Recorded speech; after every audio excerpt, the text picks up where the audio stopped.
मैं डॉक्टर विजय अग्रवाल, विभागाध्यक्ष वाणिज्य, शासकीय छत्तीसगढ़ महाविद्यालय रायपुर, आज आपको एम.कॉम के प्रश्न पत्र उच्चतर लागत लेखांकन एडवांस कॉस्ट अकाउंटिंग के अंतर्गत इकाई 1 में लागत लेखांकन के परिचय से संबंधित जानकारी प्रदान कर रहा हूँ। लागत लेखांकन जो है यह सामान्य लागत लेखांकन की एक विशिष्ट शाखा है। इसके अंतर्गत एक विशिष्ट शाखा के रूप में लेखांकन किया जाता है। Institute of cost and management accounting London के द्वारा इसे लागत ज्ञात करने की तकनीकी एवं प्रक्रिया को लागत लेखांकन के रूप में परिभाषित किया गया है। लागत लेखांकन के अंतर्गत इसके 3 तत्व मुख्य रूप से शामिल हैं। जैसे यहाँ पर मैंने दर्शाया है कि सामग्री, श्रम,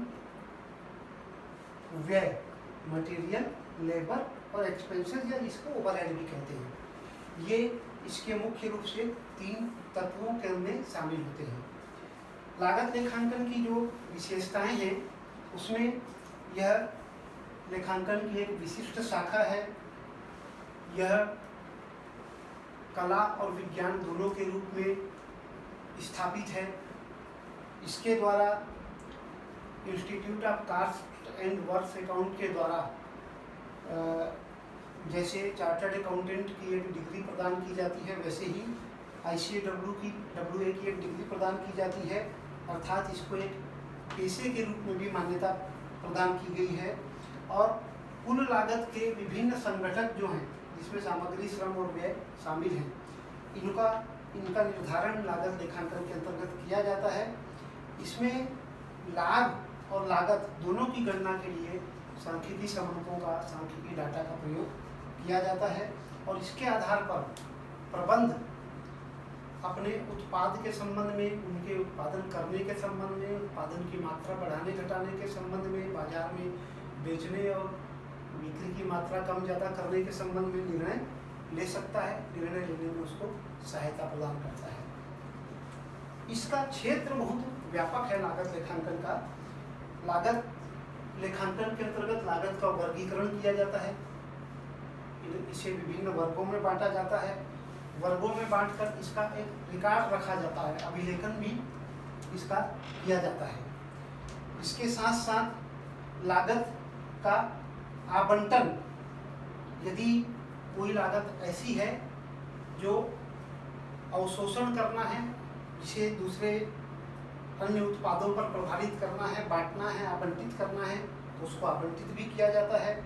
इसके आधार पर लागत का निर्धारण भी किया जा सकता है कि कुल कितनी लागत हुई। और उसके बाद इसमें यह भी देखा जाता है कि यह नियंत्रणीय है कि नहीं है। हमारे पास ये लागत जो है यह नियंत्रण के अंतर्गत है कि नहीं है, इसे और नियंत्रित किया जा सकता है। मतलब लागत लेखांकन के क्षेत्र में लागत नियंत्रण का कार्य भी शामिल होता है और नियंत्रण करने के लिए इसे दूसरे जो समकक्ष संस्थान हैं उनसे लागत की तुलना भी की जाती है, जो पहले से उस क्षेत्र में उत्पादन या सेवाओं को प्रदान करने का कार्य कर रहे हैं, उनसे लागत की तुलना भी की जा सकती है। इसके आधार पर लागत का प्रतिवेदन भी तैयार किया जा सकता है और लागत में कमी कैसे होगी इस पर भी एक दृष्टिकोण, इस पर प्रबंध और प्रशासन ले सकता है कि ये जो लागत रिकॉर्ड करके, आवंटित करके, निर्धारण करके दी गई है और कहाँ पर इसे और नियंत्रित किया जा सकता है, यह जान के उस लागत में कमी करने का कार्य भी किया जा सकता है। इसके लिए हम विश्लेषण भी करते हैं लागत का। जैसे जब हम इसके गणितीय पक्ष की ओर जाते हैं तो हम प्रमाप लागत लेखांकन में जब जाएंगे तो सामग्री के मूल्य में, मात्रा में, वास्तविकता में और अनुमानित हमने कितना सोचा था उसमें कम लगी, ज़्यादा लगी, सामग्री का मूल्य कम मिला, ज़्यादा मिला, इसी तरह से श्रम में और परिव्ययों में हम उसका विश्लेषण करके ज्ञात करते हैं कि कहाँ पर हम हमारी लागत को कम या ज़्यादा कर पाए और उसके आधार पर लागत का अंकेक्षण भी किया जा सकता है। लागत लेखांकन के अंतर्गत यह एक आम धारणा है कि यह वित्तीय लेखांकन वास्तविक लेखे हैं और लागत लेखांकन अनुमानित है। हर समय पर यह अनुमानित लेखांकन नहीं होते हैं, लेकिन फिर भी इसमें कई बार कई उत्पादक, कई कंपनी अनुमान का प्रयोग भी करती है।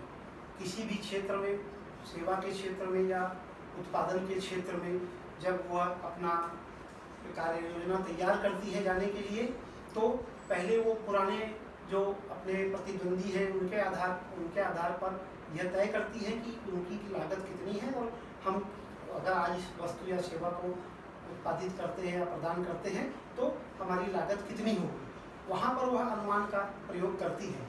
लेकिन लेखांकन करते समय फिर बहुत सी चीज़ों में हम जो वास्तविक व्यय है उनको लेते हैं और बहुत सी चीज़ों में अनुमानित व्ययों को लेते हैं। वैसे आम जीवन में अब ऐसा माना जाता है कि लागत लेखांकन का प्रयोग प्रायः हम लोग करते रहते हैं, जिसको हम जान नहीं पाते कि हमने लागत लेखांकन का प्रयोग किया है। जैसे हम अनुमानित लागत की जहाँ पर बात कर रहे हैं कि हम दैनिक जीवन में यदि सब्जी लेने बाजार जा रहे हैं तो हम घर से ये तय करके जाते हैं कि हमको अमुक अमुक सब्जी इतनी मात्रा में लानी है, उसकी अनुमानित लागत इतनी होगी, और हम उसके हिसाब से एक धनराशि लेकर जाते हैं। और जब बाजार में जाते हैं तो कोई सब्जी मिलती है, कोई नहीं मिलती है, कोई कम मूल्य पे मिलती है, कोई ज़्यादा मूल्य पे मिलती है। तो जब हम ला के उसका वास्तविक हिसाब करते हैं तो वो वास्तविक लागत लेखांकन के अंतर्गत हो जाता है। जब हम पहले घर से निकले थे तो हमने लागत लेखांकन के हिसाब से अनुमानित मूल्य की गणना की थी, और जब हम वास्तविक रूप से उसको लेकर आते हैं तब हम देखते हैं कि ये कितना वास्तविक लागत लेखांकन के अंतर्गत आ रहा है। इसी तरह से लागत निर्धारण के जो प्रकार हैं उसमें इसके अंतर्गत 5 प्रकार बताए गए हैं, 6 प्रकार बताए गए हैं। पहला है ऐतिहासिक लागत लेखांकन। ऐतिहासिक लागत लेखांकन में जब सब व्यय हो चुके रहते हैं, यानी कोई अनुमान की बात नहीं है, जब सब व्यय हो चुके रहते हैं उसके बाद उनका लेखा करना ऐतिहासिक लागत लेखांकन कहलाता है। लेकिन मानक लागत लेखांकन या प्रमापित लागत लेखांकन दूसरा प्रकार है, जिसमें उत्पाद की मानक लागत या प्रमापित लागत पहले से निर्धारित कर दी जाती है कि इस वस्तु की स्टैंडर्ड कास्ट कितनी होगी, और उस कास्ट से कम या ज़्यादा होने पर वास्तविक उत्पादन लागत से उसकी तुलना करना, अंतर के कारणों को ज्ञात करना, यह मानक लागत लेखांकन के अंतर्गत आता है। तीसरा है सीमांत लागत लेखांकन। इस लेखांकन के अंतर्गत हम व्यय को 2 भागों में बांट देते हैं, स्थायी व्यय और परिवर्तनशील व्यय। हम उत्पादन में जितनी भी मात्रा में उत्पादन करते हैं उसमें यदि कुछ बढ़ोतरी या घटोतरी करते हैं तो लागत में, स्थायी लागत में परिवर्तन प्रायः नहीं होता है। लेकिन जो परिवर्तनशील व्यय है वो प्रति इकाई बदलते रहते हैं। तो हमने उत्पादन की मात्रा बढ़ाई, तो जितनी मात्रा बढ़ाई उसमें हमारी कुल लागत कितनी बढ़ी, वह जो बढ़ी हुई लागत है उसे सीमांत लागत कहते हैं। वह केवल परिवर्तनशील लागतों के अंतर के कारण होती है और विशेष परिस्थितियों में अर्ध परिवर्तनशील लागतों के अंतर के कारण। तो इस तरह से सीमांत लागत लेखांकन इसकी एक पद्धति है। एक है प्रत्यक्ष लागत लेखांकन। सभी प्रत्यक्ष लागतों को उत्पादन की लागतों में शामिल किया जाता है। प्रत्यक्ष सामग्री, प्रत्यक्ष श्रम, प्रत्यक्ष व्यय के अंतर्गत जो उत्पादन से संबंधित हैं, जो कार्यालय से संबंधित हैं, जो कारखाने से संबंधित हैं, जो भी प्रत्यक्ष व्यय हैं उनको शामिल किया जाता है। और जितने अप्रत्यक्ष व्यय हैं जो सीधे उत्पादन से जुड़े हुए नहीं लगते हैं लेकिन वो अप्रत्यक्ष रूप से उसमें शामिल होने हैं, उन व्ययों को हम सीधे लाभ में से घटाते हैं, तो यह प्रत्यक्ष लागत लेखांकन विधि कहलाती है। एक है अवशोषण लागत विधि, जहाँ स्थायी और परिवर्तनशील लागत में भेद किया बिना हम उसको एक मिक्स्ड वेंचर के रूप में, हम उसको मिक्स्ड कास्ट के रूप में ले लेते हैं। हम ना उसमें कोई स्थायी लागत और परिवर्तनशील लागत के रूप में बांटते हैं ना उसका अलग लेखांकन करते हैं, तो वह होती है अवशोषण लागत पद्धति। और एक कहलाती है एक रूप लागत लेखांकन पद्धति। एक रूप लागत लेखांकन पद्धति में एक ही प्रकार के कई व्यवसाय जो एक जैसी लागत लेखांकन के सिद्धांतों का पालन कर रहे हैं और उसकी प्रक्रिया को हम भी अपना रहे हैं, यानी उनके अनुभवों के आधार पर हम आगे बढ़ रहे हैं, तो वो कहलाती है एक रूप लागत लेखांकन पद्धति। लेकिन जब हम इसके अंतर्गत आगे बढ़ते हैं तो लागत लेखांकन की जो विधियां हैं, मेथड्स, वे मुख्य रूप से दो भागों में बांटे गए हैं, विशिष्ट आदेश लागत विधि और सतत प्रक्रिया लागत विधि।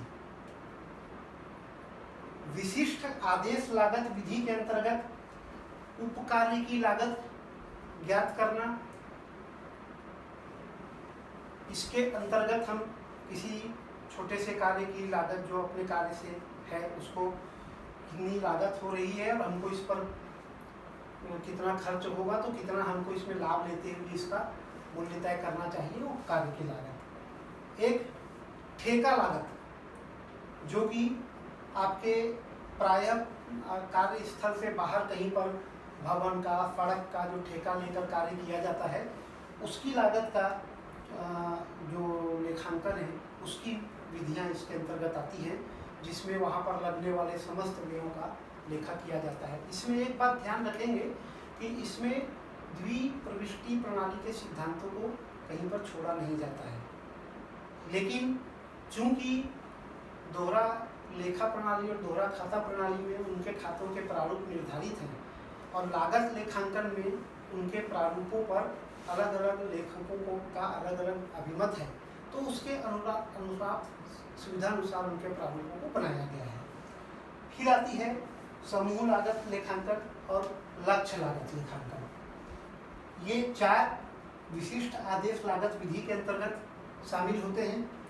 सतत प्रक्रिया लागत विधि के अंतर्गत प्रक्रिया लागत लेखांकन। प्रक्रिया लागत लेखांकन का मतलब किसी भी वस्तु के उत्पादन को जिनको एक से ज़्यादा प्रक्रिया में वस्तु का उत्पादन फिनिश गुड्स के तक पहुंचता है, कच्चे माल से लेके बिक्री योग्य निर्मित माल तक बन के तैयार होने में यदि एक से ज़्यादा प्रक्रियाओं से माल गुजरता है, प्रक्रिया अ, ब, स से, जैसे मान लीजिए हम एक ऑयल मिल का उदाहरण लें तो पेराई, उसकी रिफाइनिंग, पैकिंग, अलग अलग प्रोसेस की प्रक्रिया जो होती है उससे जो माल गुजरता है उसका लेखांकन प्रक्रिया लागत विधि के अंतर्गत किया जाता है। फिर है इकाई लागत।